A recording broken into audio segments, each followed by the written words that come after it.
go. That look okay. That look okay. Cool. Cool. Cool. Cool. So I know we covered a lot of ground. Um, a lot of ground since this morning. Uh, do y'all have any questions?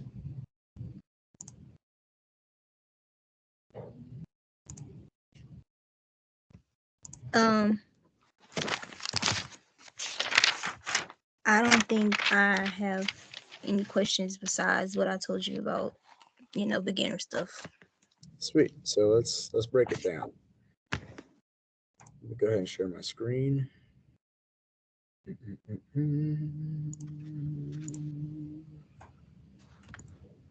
No, not that. I wish the entire screen's fine. All right, let me know if you can see it. I can see it. Cool, cool, cool, cool. All right. Okay. So we'll kind of cover what we went over this morning because I think that's pretty important to have an understanding as to like how this is all going to run, like work out. Um, how? Let me ask you this: how long have you been wholesaling for? Um, I joined sub 3 weeks ago. Oh, look I at you haven't, go! yeah, I haven't done a deal yet, but yeah, 3 weeks. I've been a part of sub 2, so I haven't done anything. That's awesome. That is super awesome. You're actually a part of a really good community for the most part. Like you got a lot of solid people in the community, which is really nice. So yeah, that's awesome. That's super exciting. And then you got like Pace's whole course and everything. I'm assuming, and for the most part, his course is pretty. Um, it's good. Yeah, I would say it's pretty good. So breaks like a lot of stuff down. So it's really good. I will say, like my first 2 weeks into wholesaling, I got my first deal on a contract using a bandit sign. But Mm. I was also in a very rural area, and long story short, it didn't work out. Learned two major lessons. One, actually, I learned three. One, don't pick up properties in rural areas because they're hard to move. And then secondly, just because you have the biggest house on the block under contract does not mean it's the best thing. Um, and then lastly, this is when I realized like doing wholesaling is actually providing a real service to a property owner, and it's not necessarily just about making like a good chunk of money. So that was like a really big eye opener for me. So, Right. but yeah, let's dive into it. So, um, when it comes to wholesaling, you've got two different aspects, right? You've got your acquisition side and you got your disposition side. And basically, this is what we covered earlier this morning. So, your acquisitions is where you have like you get a property directly with the seller under contract, right? So you got the seller, they've got a property, they have a problem. Your job is to figure out what problems that they have and see where you could provide your value. Where can you provide your service if you can service them, right? Because Mhm. not every problem you come across or not every seller you come across, you're going to be able to help. So you got to figure out first before you start shoving your product or your service in their face, you got to figure out, is there even a service that I can really provide them that's really going to be in their best interest? That's key. So we always want to become the best problem finders before we can be problem solvers. Okay. So typically, when people are selling their properties for several different reasons, you got foreclosure, divorce, inherited property, it's probate, behind on their taxes. They're relocating, it's a tired landlord. There's a lot of different reasons for a person to potentially sell this property, right? Or maybe they're just looking to, I don't know, upsize because they got a growing family. Well, properties fall into two categories. They're either going to be turnkey properties or they're going to be very distressed. Okay. Typically, your distressed properties, if it's coming from a seller who has this kind of problem, this is usually going to be best for cash, right? It's usually going to be best for cash in certain circumstances. So when you're picking up a property, and this is good, this is why it's good that you're in the sub two community, because you understand like there's more than one way to buy a property cash, and that's sub two and creative financing or both, right? Hmm. But in order to determine, hey, I don't know, Mr. Seller, if a cash offer is really going to be best for you. I mean, I have to really figure out what's going on with the property, the condition, and what's got you looking to potentially sell it, or what's got you looking to potentially part ways with it, um, and then figure out, like if you were to part ways, where would you go, or what are your plans? And if you're not opposed to having a brief conversation around that, um, then I'll be able to best understand how I could potentially help you. I guess, are you opposed to having that kind of conversation? Most people are gonna say, Mm-mm. like, nobody's gonna say yes, you know. Um, so when you do that and you start diving into what it is that's actually going on, and you listen and you're listening, let's say, for example, they have a lien or a mortgage on the property of $150,000, but the ARV is, let's say, $170,000, right? This is a property they just bought, but they're already falling behind on their taxes and now they're facing foreclosure. Well, what's going to be best for them? Cash is not going to be best for them right off the bat. I can tell you that now, because our cash offer is only going to be 75% of the ARV of 170, but they owe a mortgage of 150. So right off the bat, cash is already out of the equation. Does that make sense?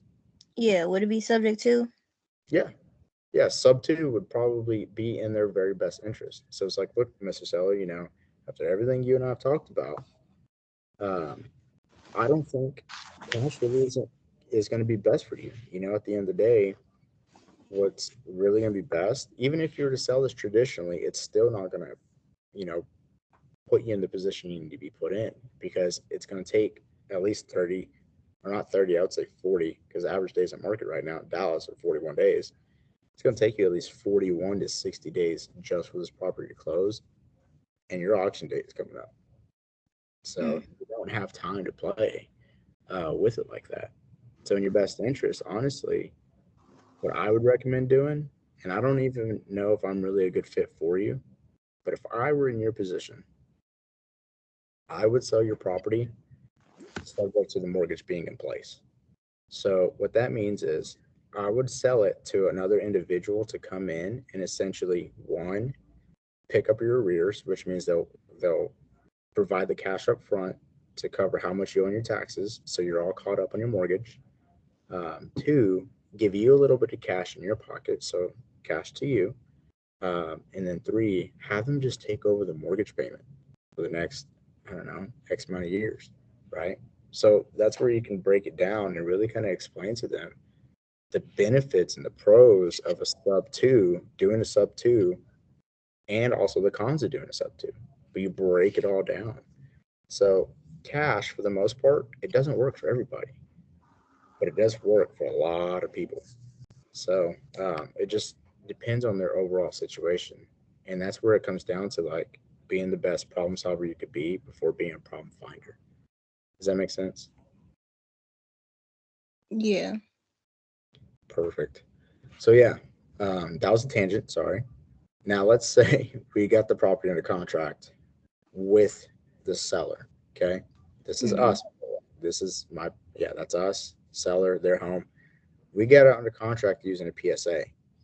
A PSA is a purchase and sell agreement, right? This is the contract or the agreement we have in place with the seller, right? Right.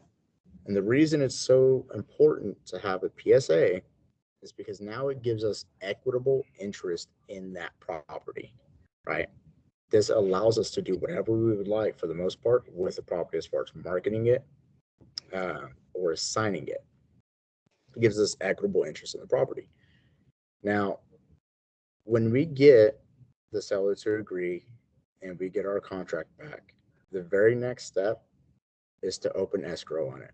Okay. You want to make sure escrow is open and that you've got a very investor friendly title company. That is key. Got to have a very investor friendly title company. Now, once we have this whole situation taking place or taken care of, that's when we want to focus on dispositions. Okay. Your disposition is essentially assigning the contract to an end buyer. And you can do this in multiple ways. You can, one of the best ways starting off is find the markets that you want to be in. And then once you discover the markets or once you have the markets pinned down, go to Facebook and look up all the Facebook groups that are for real estate in that area and add yourself to them, right? Join them. Because when you get a deal, now you can post your deal on Facebook and generate some sort of interest. And this is going to allow you to build your buyers list. Does that make sense? So Yeah. when you're building your buyers list, you want to make sure you talk to every one of those buyers because sometimes they're going to be wholesalers. And that's fine. There's nothing wrong with it as long as they do a good job. Now, from there, you keep doing, the more you do that, the more buyers you're going to add on to your buyers list in those markets, in those areas. And so when you find an end buyer who's interested in the property, then you can have them see the property, take them out, schedule a time between you and the seller, and bring the buyer out to view the property. When they walk the property and they view it and they're good to go, now you can send them an assignment of contract. So when you Wait. look, You uh-huh, said get the buyer to look at the property with the seller there? yeah, 100%. There's nothing wrong with the seller being there. Right. Yeah, there's nothing wrong with So, it. so basically just introduce them at that point. You don't necessarily have to introduce them. You can if you want to be fully transparent. Um, but as far as like how you present that potential buyer is, well, one, it's up to you. But the way I present it is like, hey, this is, just a financial partner that we have that's going to be helping us fund the property, the purchase of the property, right? And they just want to Okay. get eyes on and see it because it's true. They're the end buyer. They're helping us fund the purchase of the property. So you're being transparent and you're not like, if you tell the seller, like, hey, I'm wholesaling your property, they're going to be like, what the hell is wholesaling? Right. And then they're going to go in a Google search, find all this stuff out about wholesaling. And they're going to be like, no, thank you. You know what I mean? All right. So the way you want to present it is, yeah, the way you want to present it is like, hey, I just want to bring one of I was gonna say retail partners. Oh my gosh, no, I'm bringing on one of my capital partners that's gonna actually be funding the deal, and they just want to have a good, solid eyes on the property. In most part, I've never had anybody tell me no, that's not okay. Um, Okay. yeah, I've never had anybody tell me no. And so once they come see the property and they like it, then you could put on or you can send them an assignment of contract. Now, your assignment of contract is what assigns the original purchase and sell agreement you had with the seller to the buyer. So now Ben, our buyer, is fully responsible for everything that the seller and I agreed on in this purchase and sell agreement. That Ben is responsible. I'm not. Ben is. That's what the assignment of contract does, and that's why it's important. Do Um, you give both of those to them? to who? To The Ben? buyer, the purchase sale agreement and the assignment contract. You give them both to the buyer? No. So I give the purchase and sell agreement goes to title. The only thing Oh, I'm giving to Ben is my assignment of contract. So that's it. I'm sending Ben over an assignment of contract that has all the terms that I agreed on with the seller in it. And then Ben will see that, sign off on it, and I take this back to title. Does that make sense? yeah. Cool. Um, so one Who key pays for the title company? Sorry. no, you're fine. That's a good question. So who pays for title, right? When you get your PSA or let's go back. When you're writing up your purchase and sell agreement with the seller, Mm-hmm. you have to look at earnest. You have to look at earnest money, right? So let me see if I've got actually. Let's see. PSA. That didn't work at all. All right, let's try this out. Let's see. PSA.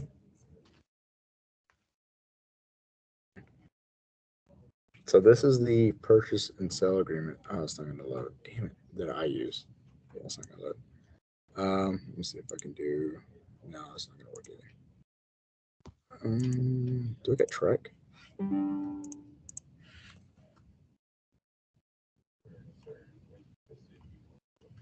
Underwriting. Pad split agreement.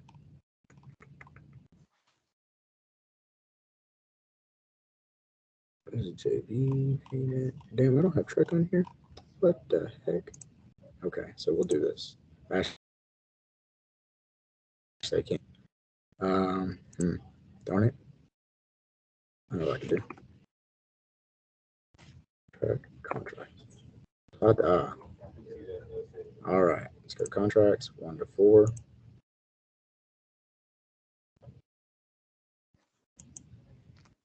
Download.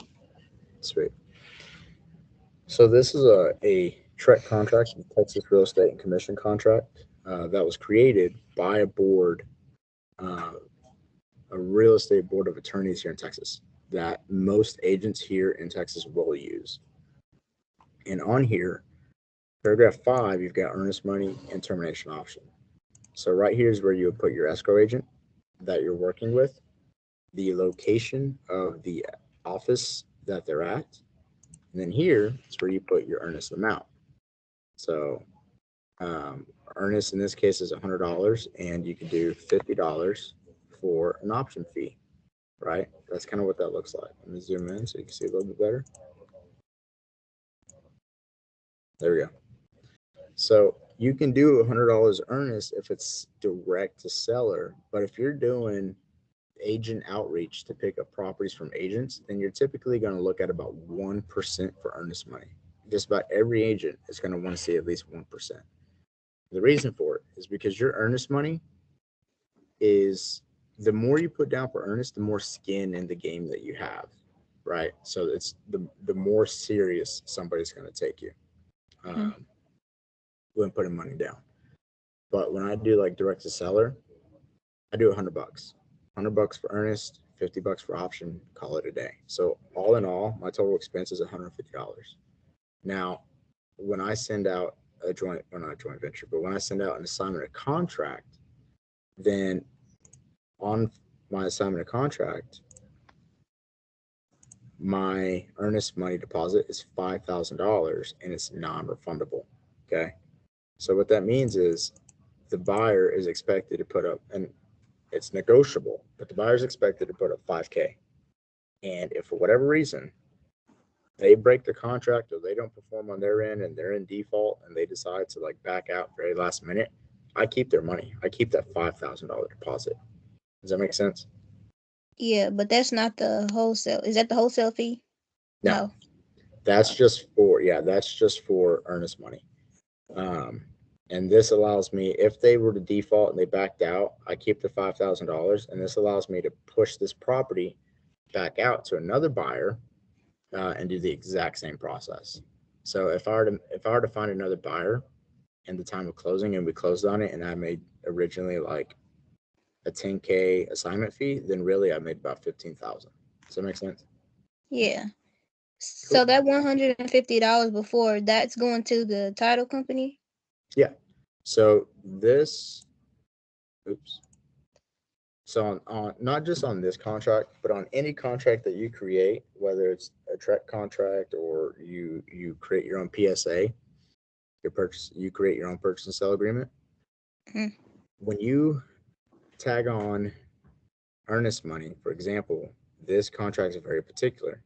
You've got 3 days after the effective date to deliver that money the $100 and the 150, or the $100 and the $50. So the $150, you've got 3 days to deliver it to your escrow agent at that title company using this kind of contract.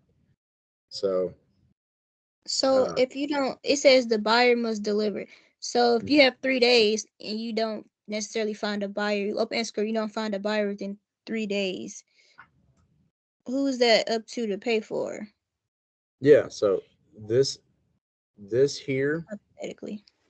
this here or this Mhm. your earnest money doesn't really cover your option period. I mean, it does because you're paying for an option fee, but your option period is the amount of time you have to find a buyer for a property. Um, Gotcha. yeah, so your option period is important. That's very, very important. So in this case, like if we were to write it out, it'd be $100 earnest, $50 for an option fee, and let's say we will put 0 here, 0 goes here, and 15 goes here.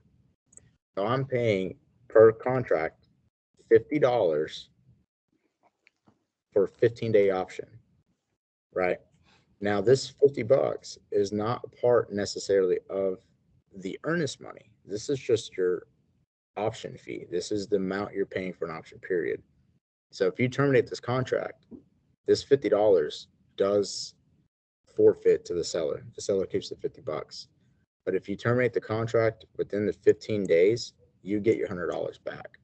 So as far as this goes, to answer your question, this $150, you would be responsible to provide it to the title company unless you already have the property assigned within that 3 day period. You already have the property assigned. Now the buyer can essentially cover these fees for you when they deliver a 5K earnest money. Does that make sense? Yeah. Cool.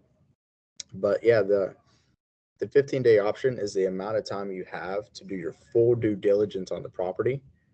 Um, and it's also the amount of time you have to assign the property. So if you don't assign the property on the fifth by the 15th day, then it's probably best to either try to get an extension for it or terminate the property by 5 p.m. on the 15th day. So that way you get your earnest money back and all you're losing is the $50. Um, does that make sense? Yeah, so that's basically the escrow period. It's your option period. Yeah. Oh, Yeah. it's the wholesaler's option period, but it's not like the. Got you. Okay, I got you. Yeah. Yeah. The 15 days, that will be your option period to run any kind of, like, if you want it, like if you're a traditional buyer, that's 15 days to get any kind of inspection. You could bring out a foundation specialist. You could bring out an architect. You could bring out um, a general contractor to give you ideas of, like, you know, how much it would cost if you wanted to do any kind of like renovations. You could bring anybody to see this property within this 15-day period. And if you find by the 15th day that it doesn't really suit what you're wanting or it doesn't really fit your needs, you have the ability to terminate that contract.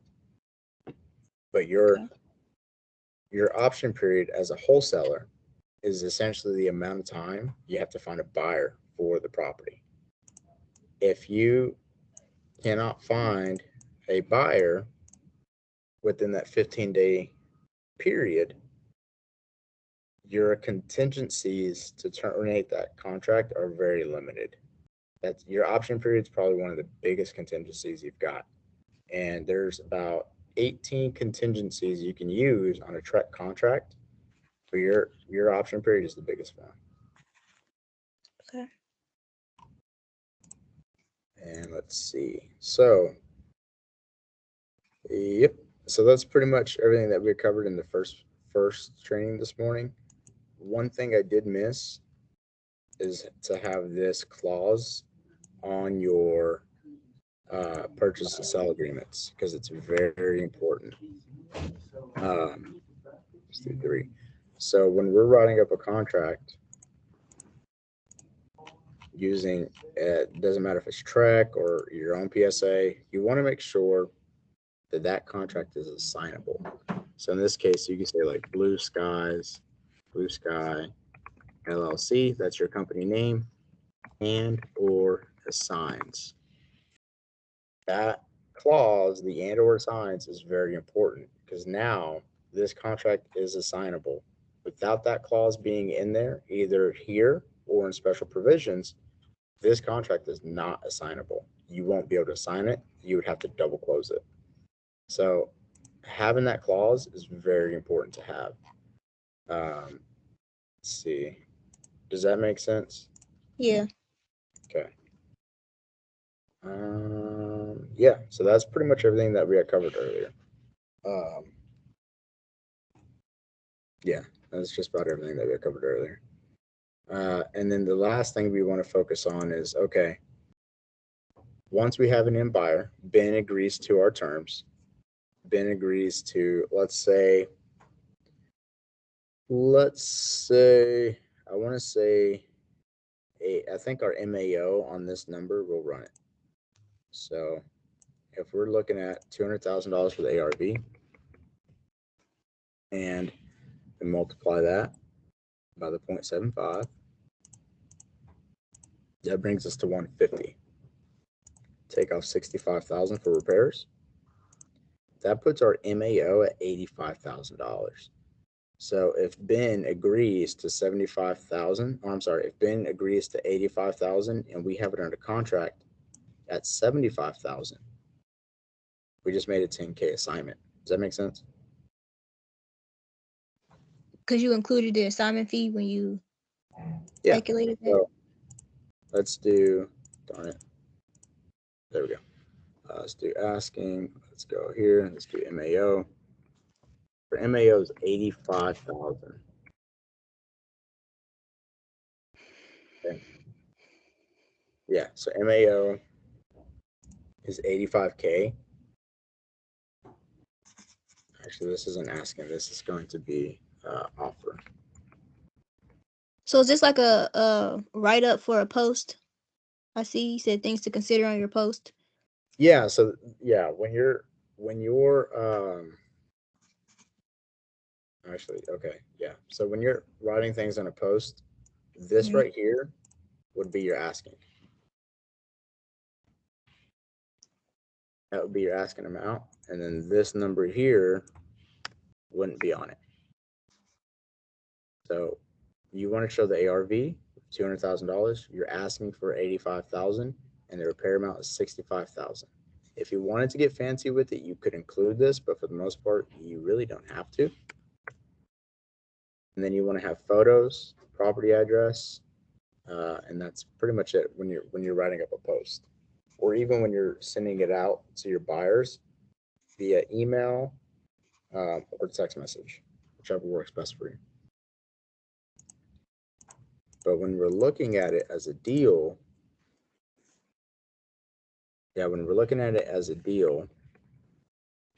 our MAO is 85. And if we want to make an assignment of, let's say, 10K, then we need to offer 75. And if the seller agrees to 75 and Ben agrees to 85, then we just made 10,000. Does that make sense? Yes. Sweet. Cool. So now we got everybody on board. We got all the parties. All the parties are happy. All the parties agree to all the terms. Now what we have to do is make sure that we get the property to closing. So we really want to hold everybody by the hand and make sure that the property actually closes. Because when it closes, that's when not only do you get paid, but the seller, depending on time of day, can get their funds that day or the very next day. But when you're doing your closes and you're setting up your closes, you never want to schedule them for a Friday. And I learned this the hard way. The reason for it is because if it's past, let's say 1 p.m. on a Friday, and you close on that Friday, and the seller like desperately needs their funds, they're not going to get the funds until Monday. Does that make sense? Yeah. So you always want to schedule your closings for no later than Thursday, because if it closes late Thursday evening, then at least they're going to get their funds Friday morning or Friday afternoon, but it'll be wired by Friday. So they're not waiting. Yeah, they're not waiting over the weekend. But you get paid as the seller gets their funds So yeah, that's pretty much everything in a nutshell as far as the, I guess, the flow or timeline of wholesaling property, right? Mm-hmm. And then when it comes to calculating your maximum allowable offer, you've got your ARV, and the percentage. Actually, I don't know why it says 0.75%. The percentage um, really varies based off the markets that you're in. So if you're in like a hot market, you can do a higher percentage. If you're in a cold market, I would do a little bit lower of a percentage and be more conservative. DFW is pretty hot, so I would be comfortable at like 70 to 75%. If you can lock something up at a 70%, um, if you're running it at 70%, you're going to have a better deal. I'll tell you that now. And you'll make a bigger assignment fee. But in this case, ARV times 75% minus estimated repairs is going to equal your maximum allowable offer. And ARV is your after repair value. MAO is your maximum allowable offer. And then you get estimated repairs. EMD is earnest money deposits. Now, the assignment fee is essentially the difference between what you get a property under contract for versus what it actually closes at. I wouldn't necessarily say a sign for, but what it closes for. Um, so in this case, if we had closed, or if we closed the property at 85,000, but we got it under contract at 65,000, then we just made a 20K assignment fee. Does that make sense? Yeah. Cool. So that's pretty much the formula you would use when How do calculating. you how do you Uh-huh. calculate the EMD? So EMD is totally up to you. You can do, um, hell, I did one deal where I did $10 for earnest just to see if I could do it. Mm-hmm. So your EMD amount is dependent upon how much you're willing to put in or how much you're willing to put up front. So don't really worry too much as like how to calculate it because there's no real one way to calculate it. It's just how much you're willing to put forward into the deal. Like how much are you willing to put in the deal? It's basically your EMD. Um, and I know guys that lock up EMD with $10 earnest, like on a daily basis. And I know Right. guys who do 100. I stuck to 100. So I that's up. see some but I see some people post or whatever when they put their work up, Mhm. um they say earnest money deposits and then they include the down payment and the assignment fee and money for the agent. So I guess my question is, does that so that fluctuates, right? Depending on the way you close the house or like the method you go. Not necessarily. So what you're referring to is the entry fee. So Right, okay, yeah. your entry fee and your earnest amount are totally different. So if I can pull this up, Right, right. Right. dang, I really don't have it on here. Darn it. Okay, so your entry fee. So the earnest money is a part of the entry fee, right? Okay. So your entry fee is going to consist of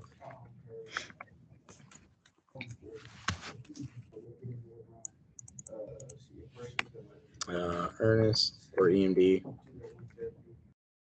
It consists of cash to seller. It consists of arrears, um, earnest money deposits, cash to seller, arrears. You could do assignment. You got assignment fees. You've got agent commissions. So you got arrears, assignment fees, agent commissions. You've got uh, what else is there? I got cash to seller. Yep, cash to seller, arrears, assignment fee, agent commissions, EMD. Um, that's pretty much all I can think of. I feel like I'm missing something, but that's all I can think of. And then on top of that, you've also got to consider your closing costs, and you have to consider your um, TC costs if there's a transaction coordinator in play. So that's kind of what your entry fee is going to consist of. It's your EMD, cash to seller, any arrears if there are any. And again, arrears is anything that is owed on the property. Yeah. Okay. Cool. Cool. Does that kind of help out there a little bit? Yeah. Cool. Cool. All right, sweet. Awesome. Any other questions y'all got? So when I go to, I think we were going to talk about this in the acquisition part or the next part, but just in case, I know how to present it, like you were saying, to present my stuff to a seller, right? But this one has an agent. So does it make sense? I know you have to go about it differently. Yeah. So with agents, and it also really depends on the agent too, because some agents that are savvy, and then you got some agents that are definitely not savvy. Um, so it really depends overall on the agent and kind of how receptive they are. So most agents, for the most part, are not very keen with working with wholesale or not wholesalers, but working with investors. So you got to be, I guess you got to approach it a little bit differently. But in this case, the ones that we looked at earlier, um, I would kind of dig and try to find out as much as you can about the seller's current situation and why they're looking to let the properties go. The more problems we can find, the more leverage we create. So each problem you find, imagine it as being like kind of a lever. So the more problems we find, the more levers we can pull when doing our sales and negotiations.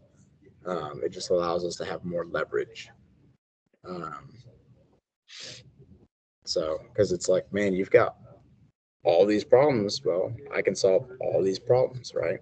Um, but if all we're aware of is one problem, and if we can't solve that one problem, we already shot ourselves in the foot. But if they have five problems and we can solve 4 out of 5, we're doing pretty good. So it just allows us to have a little bit more leverage.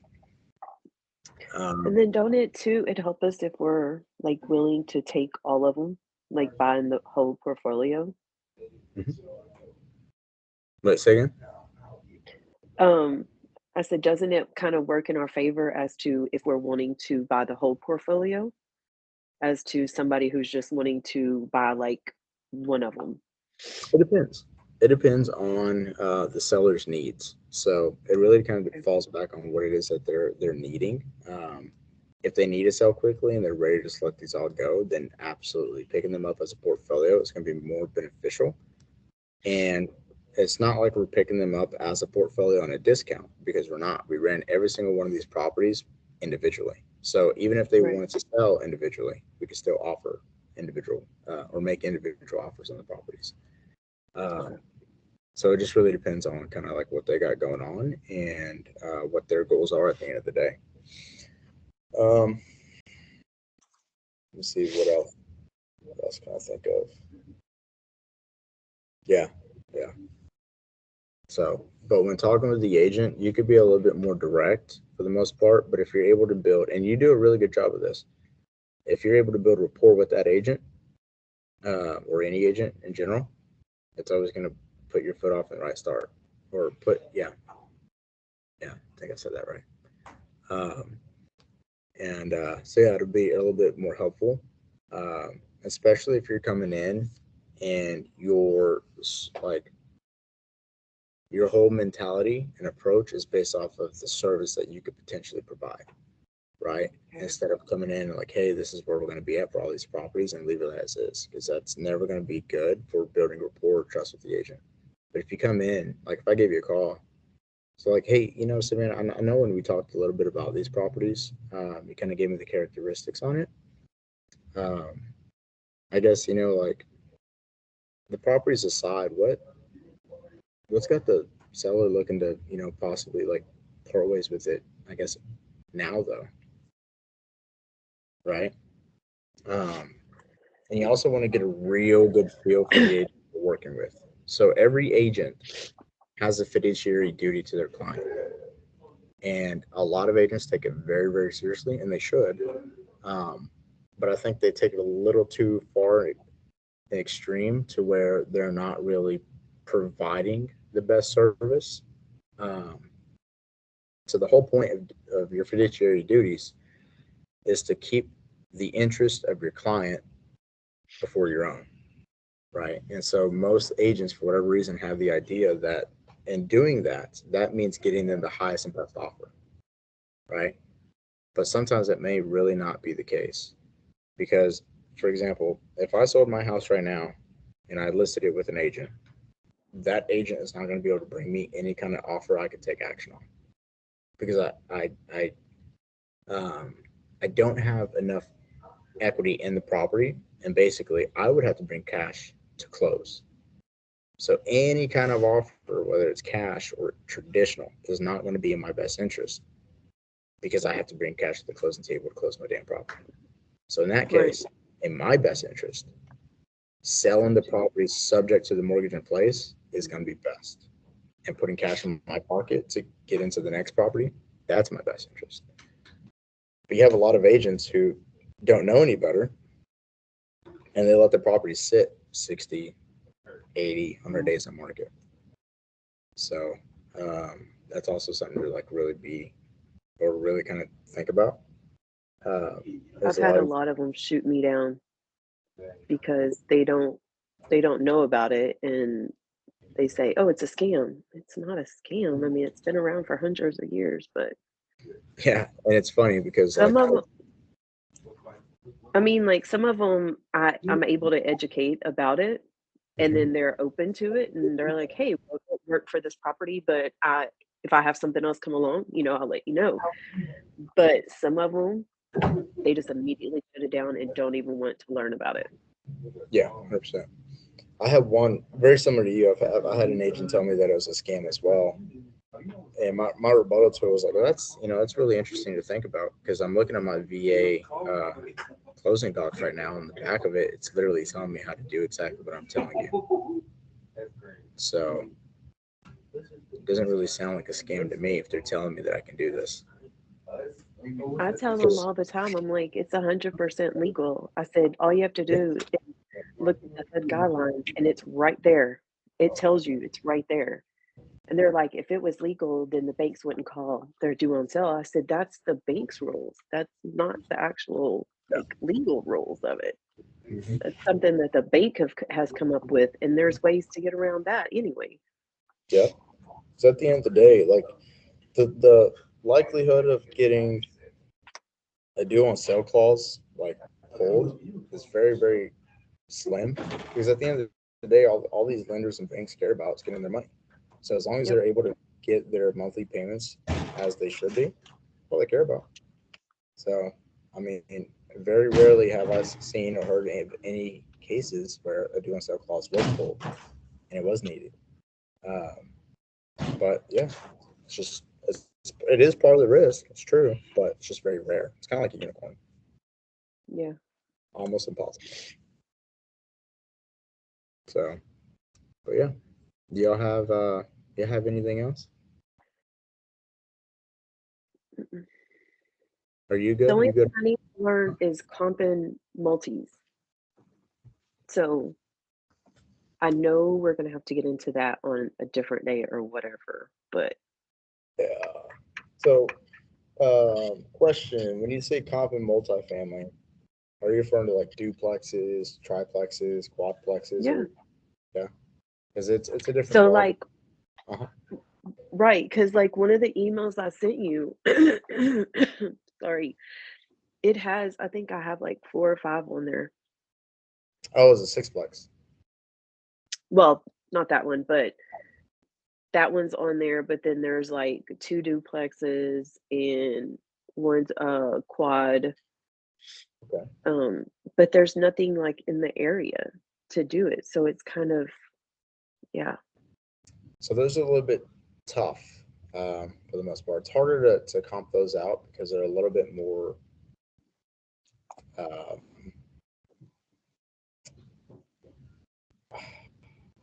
it's very seldomly where you find a duplex in a subdivision full of duplexes. It's doable. I mean, it's happened. Like there is a subdivision here in Dallas that I wholesaled property in, um, where all the properties in there were duplexes. So finding comps were like cake, um, but very rarely will you actually have that. So when it comes to having multifamily like that, the big key thing really is going to come down to like their T12s, because you want to see how it's financially performing. Anything that has multi units, you want to make sure that it's performing really well. Um, and so the way I would look at like a duplex, triplex, quadplex, whatever, and how I would look at like a self storage facility with several multiple units, or even a big, 100-unit apartment complex. The way I would look at those and underwrite them are fairly similar. At the end of the day, I would want to see a T12, because the T12, this is when you're getting into different metrics. When you look at a T12, this is going to help me determine what the net operating income is, which is then going to help me determine the cap rate based off of the purchase price. Um, it's also going to help me determine like cash on cash, net yields, gross yields. If you go on the commercial side and you get really fancy with it, then you could look at like your debt service coverage ratio, because that is really important on the commercial side. Um, but for the most part, having a T12 is going to be like very, very important to determine those metrics. Okay. So if I find like on those basically the first thing I need to do is just call the agent and say, hey, do you have T12s available for this property that I can look at? 100%. 100%. Cool. Got it. And then when you do comp them out, you can try to comp them out because it will give you an idea. Especially if there's a few other like for example, I'll show you. Let's see. So let's do. Yeah, like that one I sent you, that's like they're gentrifying that area big time. That one, the sixplex, Mm-hmm. they're gentrifying that one big time over there.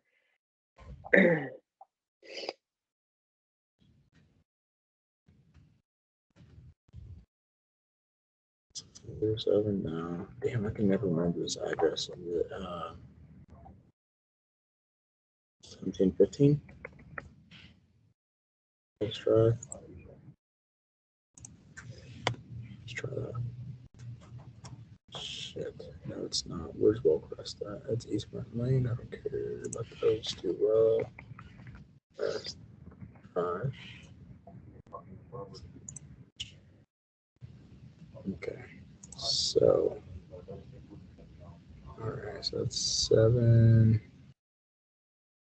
7522. This is Wellcrest here. Oh, here we go. It's this one. Yep, this is it. 7615. So this is a duplex I locked up, got under contract last year. The owner lived on this side. This side was vacant. This one here is also duplex. This is a duplex. All the ones on this side are all duplexes, right? So I had and this one over here is a duplex. So I have pretty good similar properties. And then on the back street over here, same thing, all duplexes. And it had good market activity. And this property had recently just got picked up by an investor and was being flipped.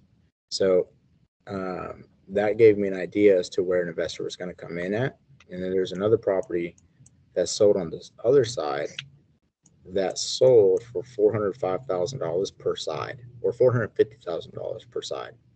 So that lets me know like the overall ARV was about $900,000, right? For the entire thing, which is good. But then I took it a little bit of a step further and looked further at the comps as far as regular residential go. This property is like 30, it's like 3,600 square feet total, 3,800. There's 1,900 on both sides. Well, for single family properties that were being sold in this area at around 3,800 square feet, the ARV was insane. So if this property was converted, and this is the play that we took on it, if the property was converted to a single family, your ARV was like 2.8. Total big difference. You got 900 grand, you got 2.8, right? Um, so the play here was a single family conversion. Well, long story short, because we had the comps available for this particular property, we're looking at like a 240K pop. It was super exciting. So that's probably the biggest one I think I've done. The ARV is 2.8, and I ended up getting it under contract at 635, and it needed maybe So 250,000 repairs. So that sixplex I found, they could actually turn that into a threeplex, right? And just the three separate buildings, because each one has two in it. So they could actually just turn, two of those into one The and question probably get is, more money for it. the big question comes down to is like, is the area have more, or is it more common to have like a sixplex in the area, or is it more common to have Mm-mm. a triplex? Right. No, they have more. They have more single. There's like one apartment complex, but again, they're gentrifying it. So they're starting kind of on the outsides and they're coming in. Yeah. Um, and that's like right off of one of the main roads. Like that main road goes right down the middle of that neighborhood. So it's not far off that main road. Interesting. Okay. I mean, honestly, like it would be a good one to like if we could do it, we would. Cause Yeah. Convert it. yeah, because um it's such a big area that they're gentrifying that there's no way that we couldn't make money in it. Yeah. Yeah. Any Matter kind of of area fact, like that. they just tore down an old motel there and they're putting up this huge like shopping center. Yeah, that's what I'm saying. Like that's a good area to be in. Um, especially, early on. Yeah. Yeah. No, 100%. It's always better to be early in than it is to be late. Okay. Yeah. Well, no, we'll definitely look at it. I'll take a look at it. All right. Oh, excuse me, y'all. Do y'all have, I guess, like any other questions for the next 10 minutes? I got one more. When What you you got? when you comp a property and you figure out your offer, basically, do you have to do that after you talk to the seller or the seller's agent? So you always want to have an offer in mind prior to actually talking with the seller or talking with the agent. Now, Okay. when you do your sales and negotiations, you never want to be the one to throw your offer out there first. It's always best to have an idea as to like where they're coming in at, or what they're expecting, and you could do that all kinds of different ways. Um, but I also say this very seldomly, so it doesn't hold 100% of weight to it, and the reason for it is because it's different per person that you come across. So, like for example, um, I had a seller appointment Friday, but it's also like a very good friend of mine. So it's her dad's property, and he's looking to, potentially let go of it. So when we had our conversation, did the whole, did all of it. It was really great. It was a really good conversation, really good appointment. Um, and when we broke down, when I broke down the market, everything that was going on, um, and showing him what the potential ARV was for the property, when I ran through it through profit calculator that I've got, and just broke everything down. I never asked him what his like asking price was per se, and so but I did ask him how he felt about the offer, and he was like, "Man, he was like, everything you just told me makes so much sense. It just really hurts me knowing that I've had this property for this many years, and I've been paying all this interest, and in total I've paid about X amount, but I'm only walking away with this." He was like, "I know it has nothing to do with you. It just really hurt me knowing that." And I get it. I totally get 100%. And so I just reaffirmed him, like reassured, his concern, because it's very valid. Um, it's very valid, but the property is in a very distressed condition. And so I told him, it's like, "Sam, man, like, I hear you. I really do. And I understand where you're coming from. And I run into this quite often." I was like, "And I also want you to, understand, like, the longer you hold off on this, the more your offer is going to come down, because your property is actually going to it's not going to be appreciating. It's going to be depreciating, just because the condition of the property is going to get worse over a period of time." I was like, "So the worse the property gets, the lower your offer is going to be." I was like, "So, I just want you to understand, like, that's just how it is, man. Like, that's what you can expect." Um, and so, yeah, he got it. He understood it. He was just like, "Man," he's just like, "It just sucks. You pay all this interest." So, and it does. But yeah, you always want to have your offer in mind, and you want to know where you're going to offer prior to the call. Um, and again, it's also a little bit different. So when you run Facebook ads, here's why I say it's different. When you run Facebook ads, you cannot directly ask for the property address when you're running these ads, because you will get your entire ad account flagged, and Facebook will shut that ad account down.